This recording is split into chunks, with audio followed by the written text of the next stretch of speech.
Good morning. Wow, it's still early, 6:54 in the morning. Okay, I must be feeling better. Okay, today I already did a Bible devotional video. Now, I'm separating that from the Bible readings for today because sometimes it's easier. Okay, so we're going to do First Chronicles 14:15, Psalm 132, and then Matthew 18.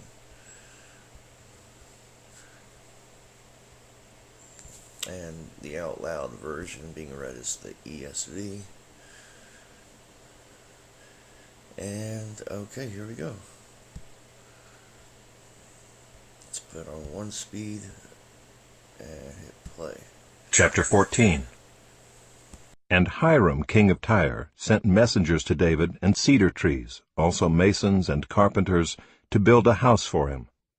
And David knew that the Lord had established him as king over Israel, and that his kingdom was highly exalted for the sake of his people Israel. And David took more wives in Jerusalem, and David fathered more sons and daughters. These are the names of the children born to him in Jerusalem: Shammua, Shobab, Nathan, Solomon, Ibhar, Elishua, Elpelet, Noga, Nepheg, Japhia, Elishama, Beeliada, and Eliphalet. When the Philistines heard that David had been anointed king over all Israel, all the Philistines went up to search for David. But David heard of it and went out against them. Now the Philistines had come and made a raid in the valley of Rephaim. And David inquired of God, "Shall I go up against the Philistines? Will you give them into my hand?" And the Lord said to him, "Go up, and I will give them into your hand." And he went up to Baal-perazim, and David struck them down there. And David said, "God has broken through my enemies by my hand, like a bursting flood." Therefore the name of that place is called Baal-perazim. And they left their gods there, and David gave command, and they were burned. And the Philistines yet again made a raid in the valley. And when David again inquired of God, God said to him, "You shall not go up after them. Go around and come against them opposite the balsam trees. And when you hear the sound of marching in the tops of the balsam trees, then go out to battle, for God has gone out before you to strike down the army of the Philistines." And David did as God commanded him, and they struck down the Philistine army from Gibeon to Gezer. And the fame of David went out into all lands, and the Lord brought the fear of him upon all nations.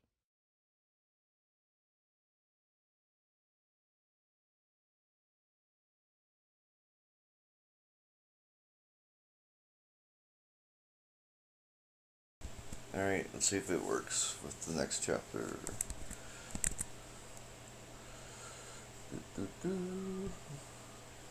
Okay, I have to manually do it.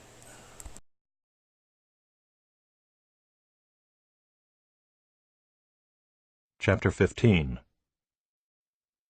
David built houses for himself in the city of David, and he prepared a place for the ark of God and pitched a tent for it. Then David said that no one but the Levites may carry the ark of God, for the Lord had chosen them to carry the ark of the Lord and to minister to him forever. And David assembled all Israel at Jerusalem to bring up the ark of the Lord to its place, which he had prepared for it. And David gathered together the sons of Aaron and the Levites, of the sons of Kohath, Uriel the chief, with 120 of his brothers. Of the sons of Merari, Asaiah the chief, with 220 of his brothers. Of the sons of Gershom, Joel the chief, with 130 of his brothers. Of the sons of Elizaphan, Shemaiah the chief, with 200 of his brothers. Of the sons of Hebron, Eliel the chief, with 80 of his brothers. Of the sons of Uzziel, Aminadab the chief, with 112 of his brothers. Then David summoned the priests, Zadok and Abiathar, and the Levites, Uriel, Asaiah, Joel, Shemaiah, Eliel, and Aminadab, and said to them, "You are the heads of the fathers' houses of the Levites. Consecrate yourselves, you and your brothers, so that you may bring up the ark of the Lord, the God of Israel, to the place that I have prepared for it. Because you did not carry it the first time, the Lord our God broke out against us, because we did not seek him according to the rule." So the priests and the Levites consecrated themselves to bring up the ark of the Lord, the God of Israel. And the Levites carried the ark of God on their shoulders with the poles, as Moses had commanded according to the word of the Lord. David also commanded the chiefs of the Levites to appoint their brothers as the singers who should play loudly on musical instruments, on harps and lyres and cymbals, to raise sounds of joy. So the Levites appointed Heman the son of Joel, and of his brothers Asaph the son of Berechiah, and of the sons of Merari their brothers Ethan the son of Cushaiah, and with them their brothers of the second order, Zechariah, Jaziel, Shemiramoth, Jehiel, Unai, Eliab, Benaiah, Maaseiah, Mattithiah, Eliphalihu, and Micneiah, and the gatekeepers Obed-Edom and Jeiel. The singers Heman, Asaph, and Ethan were to sound bronze cymbals. Zechariah, Aziel, Shemiramoth, Jehiel, Unai, Eliab, Maaseiah, and Benaiah were to play harps according to Alamoth. But Mattithiah, Eliphalihu, Micneiah, Obed-Edom, Jeiel, and Azaziah were to lead with lyres according to the Sheminith. Kenaniah, leader of the Levites in music, should direct the music, for he understood it. Berechiah and Elkanah were to be gatekeepers for the ark. Shebaniah, Joshaphat, Nethanel, Amasai, Zechariah, Benaiah, and Eleazar the priests should blow the trumpets before the ark of God. Obed-Edom and Jehiah were to be gatekeepers for the ark. So David and the elders of Israel and the commanders of thousands went to bring up the ark of the covenant of the Lord from the house of Obed-Edom with rejoicing. And because God helped the Levites who were carrying the ark of the covenant of the Lord, they sacrificed 7 bulls and 7 rams. David was clothed with a robe of fine linen, as also were all the Levites who were carrying the ark, and the singers, and Kenaniah the leader of the music of the singers. And David wore a linen ephod. So all Israel brought up the ark of the covenant of the Lord with shouting, to the sound of the horn, trumpets, and cymbals, and made loud music on harps and lyres. And as the ark of the covenant of the Lord came to the city of David, Michal the daughter of Saul looked out of the window and saw King David dancing and rejoicing, and she despised him in her heart. Interesting. Alright, Psalm 132. Sorry guys, I had to fast forward or speed up the names. Like, there was so many names. Psalm 132.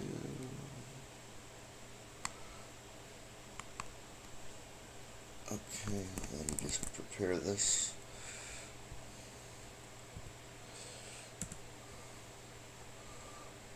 And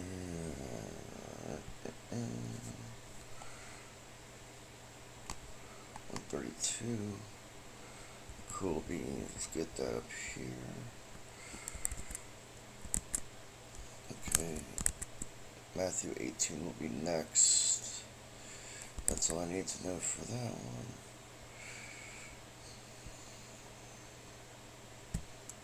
Psalm 132, a song of ascents.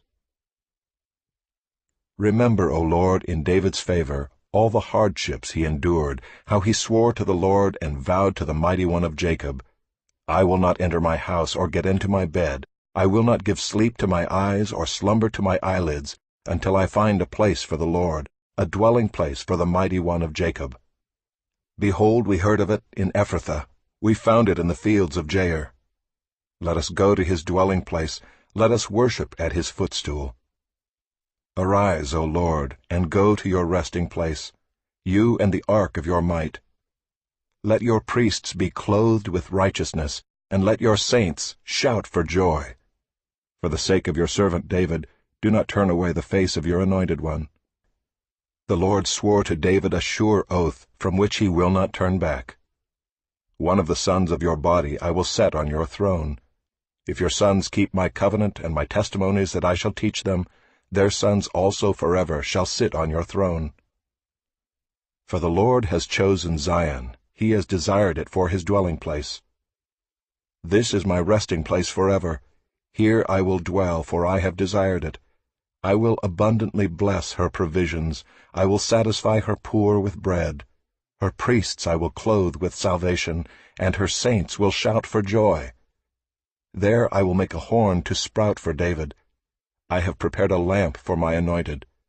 His enemies I will clothe with shame, but on him his crown will shine.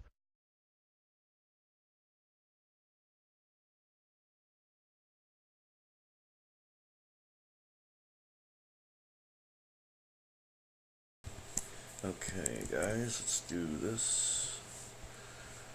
Okay, don't need that anymore.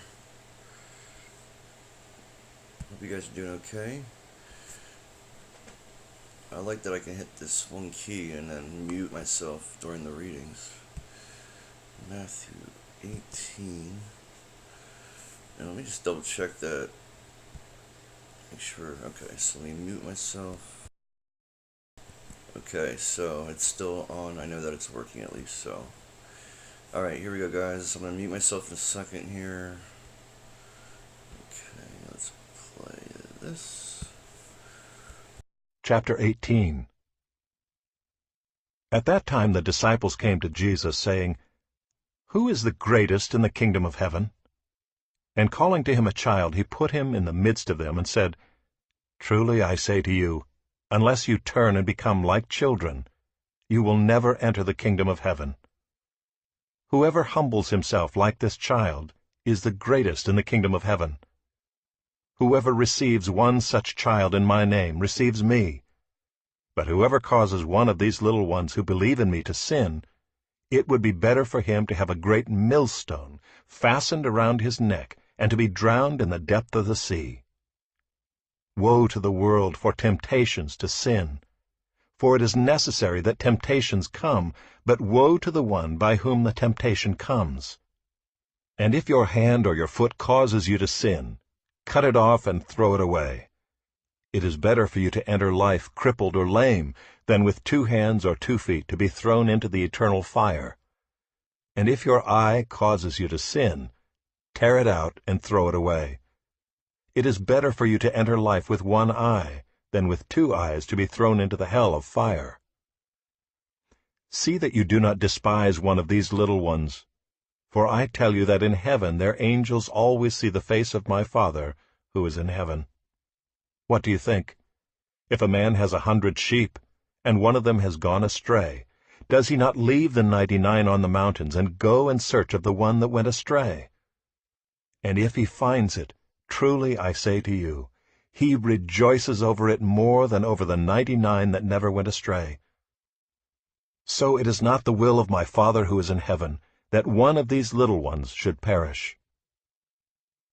If your brother sins against you, go and tell him his fault, between you and him alone. If he listens to you, you have gained your brother. But if he does not listen, take 1 or 2 others along with you, that every charge may be established by the evidence of 2 or 3 witnesses. If he refuses to listen to them, tell it to the church. And if he refuses to listen even to the church, let him be to you as a Gentile and a tax collector. Truly I say to you, whatever you bind on earth shall be bound in heaven, and whatever you loose on earth shall be loosed in heaven. Again I say to you, if 2 of you agree on earth about anything they ask, it will be done for them by my Father in heaven. For where 2 or 3 are gathered in my name, there am I among them. Then Peter came up and said to him, Lord, how often will my brother sin against me, and I forgive him? As many as 7 times? Jesus said to him, I do not say to you 7 times, but 70 times 7. Therefore the kingdom of heaven may be compared to a king who wished to settle accounts with his servants. When he began to settle, one was brought to him who owed him 10,000 talents. And since he could not pay, his master ordered him to be sold, with his wife and children and all that he had, and payment to be made. So the servant fell on his knees, imploring him, Have patience with me, and I will pay you everything. And out of pity for him, the master of that servant released him and forgave him the debt. But when that same servant went out, he found one of his fellow servants, who owed him 100 denarii, and seizing him he began to choke him, saying, Pay what you owe. So his fellow servant fell down and pleaded with him, Have patience with me, and I will pay you. He refused and went and put him in prison until he should pay the debt. When his fellow servants saw what had taken place, they were greatly distressed, and they went and reported to their master all that had taken place. Then his master summoned him and said to him, You wicked servant! I forgave you all that debt because you pleaded with me. And should not you have had mercy on your fellow servant, as I had mercy on you? And in anger his master delivered him to the jailers, until he should pay all his debt. So also my heavenly Father will do to every one of you, if you do not forgive your brother from your heart. Amen. That's insane. I just wanted to go up and point out, this is why I do parallels. Some translations omit certain sentences. Verse 11 is not included for context. For the Son of Man has come to save that which was lost. For the Son of Man is come to save that which was lost.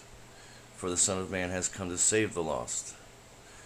I don't know why they didn't include it, but before that one, see that, but then it goes into the sheep, for the Son of Man, God, our great shepherd. What do you think if Jesus has 100 sheep, and one of them is gone astray, one that has been lost? Does he not leave the 99 on the mountain and go in search of the one that went astray?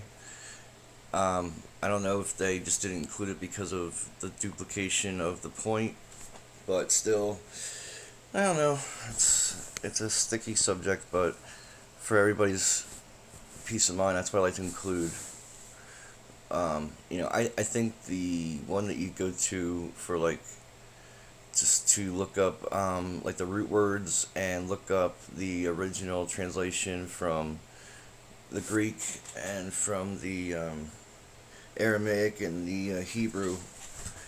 You want to go with the King James, and then for people that need to understand the point better, that maybe they haven't studied how to read King James Old English with the pronouns that are not commonly used today. It'd be like, not really, but I mean, an analogy could be it'd be like trying to read, if you don't know Spanish and you try to read, a Spanish Bible, but you went to high school 20 years ago and you took Spanish for 2 years in high school, so you know a little bit, but you're struggling through it. But if you're able to read, something that's your language in the way that people speak these days and the vocabulary that's used, I'm rambling on, but I think you guys get the point. So that's that, and I will do, my videos, I try to call my videos, the three initials P, D, and Q, which is like prayer, devotions, and Q. So, I mean, I try to pray in all of them.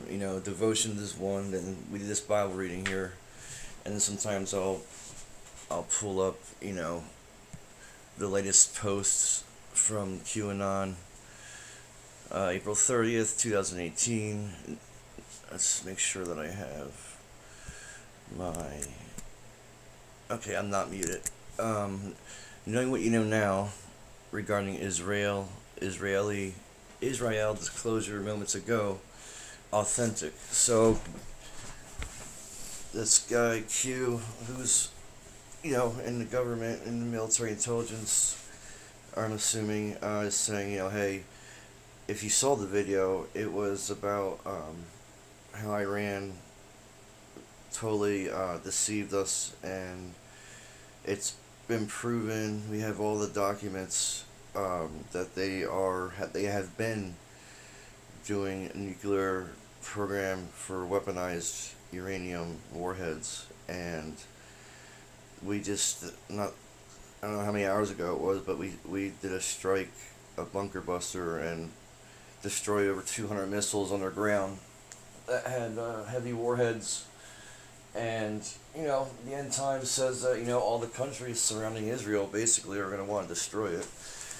Iran has always called for the death of Israel, and Syria is aligned with Iran, and Russia is just kind of not really aligned with either of them, but they're kind of in the middle, giving little favors here and there, because all they want is a oil pipeline that can reach a water port, because they're landlocked down there. So I don't see Russia as this super evil power. I don't know why that was the Democrats' deep state's agenda to brainwash America for the past decade that Russia's this evil country. They've done nothing wrong, really. It's according to what we've seen in the mainstream media and stuff like that. And then you had France and Germany. They wanted to come to the White House for the purpose of, there's 12 days left, and then Trump's going to have to go, make a decision on the Iran deal. So, but this video is getting on way too long, so I'm gonna cut it off here and make a new one just on QAnon. These posts. So let me just try to make this bigger for you guys to see before I close it. Actually, if you go to my first video, I took these and I put them in the description, so I don't know why it's not going down now, but okay. So you guys, see you on the next video. You know the whole deal. Like, subscribe, share. If you like to give anything to help me, my PayPal's right there. PayPal.me, not com, by the way. You just type in PayPal.me/ and then Ronald Seal, and that would help me a lot, because this week I have no work and I'm just relying on, well, I should always be relying on God, but I have no planned fixed income for this week. So I will talk to you in the next video, and that's it. How do I stop this with my new keyboard shortcut? I think I did this.